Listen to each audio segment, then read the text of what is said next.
exciting game. First game for us was, I thought, really good. Come from behind like that and score some goals at the end. The second one was slow getting out of the gate with that wait between there, but that guys got going. It was a pretty good game down to the end, so good showing. You think you'll get chirped by your players? What's that? You think you'll get chirped by your players on Sunday? Sure I will. Sure I will. Do you almost have to keep yourself from coaching back there because it's such a fun event? I'm down in the first game. I'm wondering, would we take the goalie, right? And then, it was the guys were so talented. I mean, it just when they get going, it really shows the skill level on the ice, how fast they play the game, how quick they see the game and think the game. And I thought the goaltenders were excellent. I mean, all goaltenders played fantastic out there. So much talent coming at them. I thought they did an amazing job. For all the teams you've coached and players you've coached, I don't think anybody on your team that you've coached before. Was that kind of a cool thing for you? Say it again? Like for all the teams you've coached, players, I don't think anybody on your team, McDavid, you've coached before. Was that kind of cool for you? Yeah, it was. I mean, just being on with different players completely was it was good. I thought the mix was good. It mixes it up for the players too. I think it keeps it fresh. And it was guys typically you don't see that much of. You might be on the same team. You might be on the same line. So. Yeah. Did you learn anything as a coach about the players? Maybe not obviously on the ice that you didn't know, but just sort of behind the scenes? I think you just see the skill level when you're down there. I mean, everybody saw it. You just see the talent on the ice, and in the 3-on-3 game where their goal is to generate, and the opportunities I think happen more freely. You really see the skill level. You mentioned the goaltenders out there. What did you think about Igor? Yeah, I thought Igor was. I thought he was good enough to win. As Rangers coach, do you get a little nervous when Igor gets into a 4-round shootout in an all-star competition? I'm sure it's through everybody's mind a little bit, but these guys always do a good job, I think, of preparing themselves and warming up and being ready to go. Even though it's a different situation, a different environment, I think they did a really good job of just being ready. What was it like spending time with Will Arnett? Yeah, really good. I mean, real easy guy to talk to.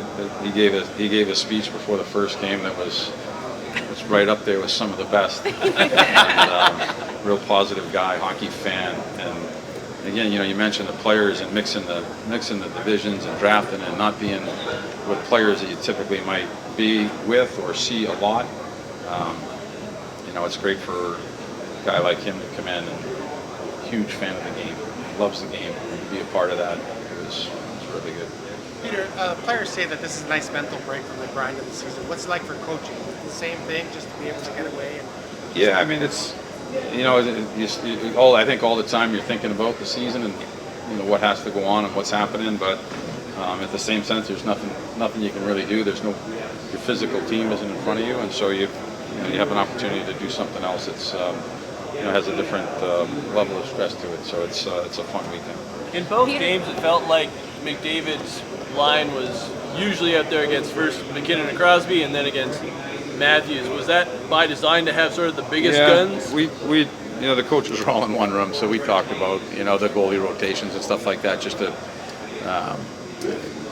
kind of keep it level, keep it fair out there, just with regard to ice time and guys getting out on the ice. It's everybody's all-star weekend. Everybody here is deserving to be here, and so I thought it was just conversations. It just happened that way, that it stayed that way the whole game. It was always a starting point, but it seemed like every time the changes went, they went together.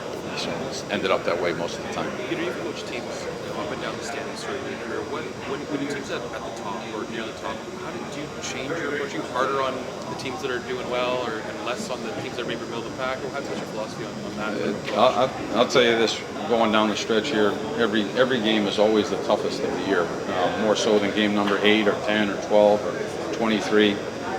As the game season wears on and you get into the last 30 games of the season, there are no easy games. There's playoff teams, there's bubble teams, there's teams just outside of it.